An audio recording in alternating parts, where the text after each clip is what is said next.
Do you ever come back from a long holiday or weekend feeling like you've missed out on something? You had big plans to unwind and enjoy yourself, but here you are, feeling tired and frustrated because things turned out so differently from what you expected. That something you were missing was intentional rest and restful leisure, defined as activities that genuinely renew us physically, mentally, and emotionally. Hi, I'm Angela. In this video, we're going to find out why so many of us end up feeling more tired and dissatisfied when we are supposed to be resting. We'll learn 3 effective strategies to turn things around. So by the end of this video, you know how to make your breaks and downtime truly satisfying and energizing. Let's start by understanding what makes rest truly satisfying and energizing. Most of us assume that rest means doing nothing, like zoning out on the sofa, walking around in the mall, or scrolling through our phones. We assume that so long as we're physically relaxed, we're getting the rest we need. But here's the catch. These activities might not recharge us at all. In fact, they can even drain us. Think of all those hours spent passively consuming content on your phone. You might seem relaxed, but your mind is still switched on in order to process everything. And if you're scrolling through negative news or social media posts, it can also generate emotional stress. To feel truly satisfied and rejuvenated, we need intentional rest and restful leisure. This means choosing activities that don't just relax us, but renew us. And that actually means 2 important things. Choosing activities that genuinely fill us up and being fully present to enjoy those activities. Think about it. We put so much time and effort into planning and focusing on work. Why not use the same intentionality to get the most out of our rest and leisure time? Think back on the last time you felt truly refreshed after a break. What did you do differently? Was it the type of activity, the people you spent time with, or just being fully present in the moment? Chances are, those moments of real satisfaction came from something immersive, intentional, and meaningful, not just from scrolling your phone or zoning out. With that, let's dive into 3 key strategies that you can use to make your downtime really refreshing and enjoyable. These are the best tips and insights that I found after trying out ideas from these great books on energy management, wellness, and productivity. I've added useful book summary links in the description below if you want a deeper dive.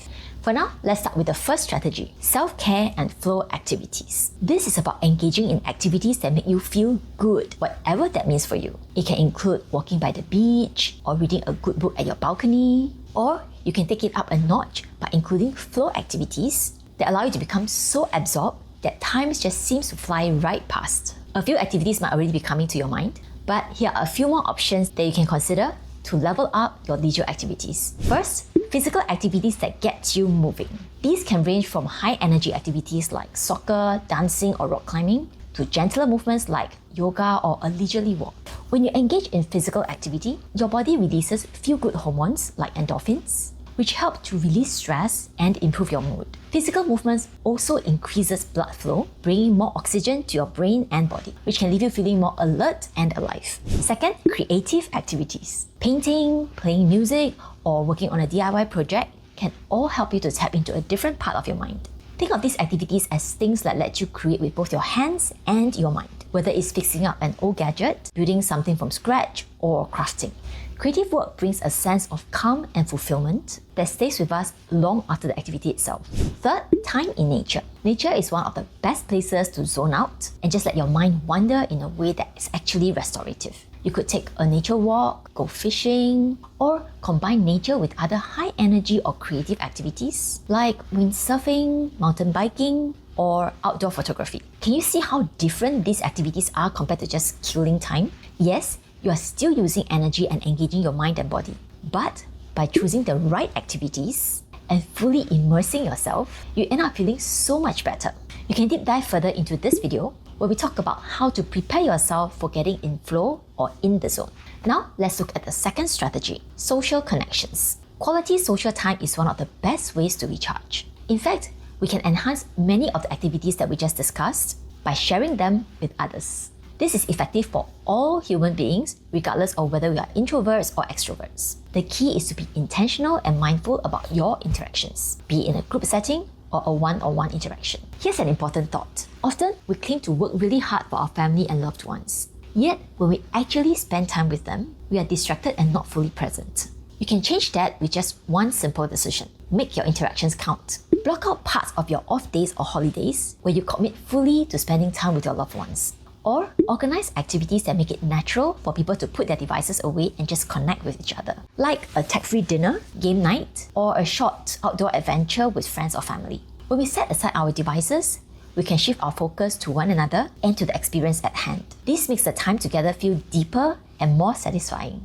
Our last strategy is intentional digital use. You probably realize by now that the most rejuvenating activities tend to be offline, but technology can still add value to your downtime if you use it purposefully. Start by setting clear boundaries and intention on your screen time. Decide in advance on how long you will be on your device and what exactly you will do during that time. For example, set a timer for 2 hours to watch a movie with your family or 1 hour to work on a digital sketch. Then turn off the notifications so you're not interrupted by other apps that might pull you into mindless browsing. Also, make an agreement with yourself to only focus on positive, stimulating content. Let's say you're browsing for 30 minutes. Instead of scrolling without purpose, choose something uplifting, like a travel documentary or stories of people who inspire you. That way, your screen time feels enriching and energizing, not draining. By using these 3 strategies, self-care and flow activities, social connections, and intentional digital use, you can make the most of your downtime, off days, and holidays to truly refresh and uplift yourself. The next time you have an off day or holiday, remember to try out the ideas in this video and leave me a comment on how it goes. Again, you can check out the links in the description below to discover more ideas for living life to the fullest. So far, we talked about enjoying your rest time. But first, you must make time to rest. So if you have a tendency to put off your rest time or even feel guilty about resting, then check out this video where we look at why and how to make time for guilt-free rest. Subscribe to GrowthGarden for more strategies on how to do more in your life with less. And I'll see you in the next video. Thanks for watching. Let's keep growing together.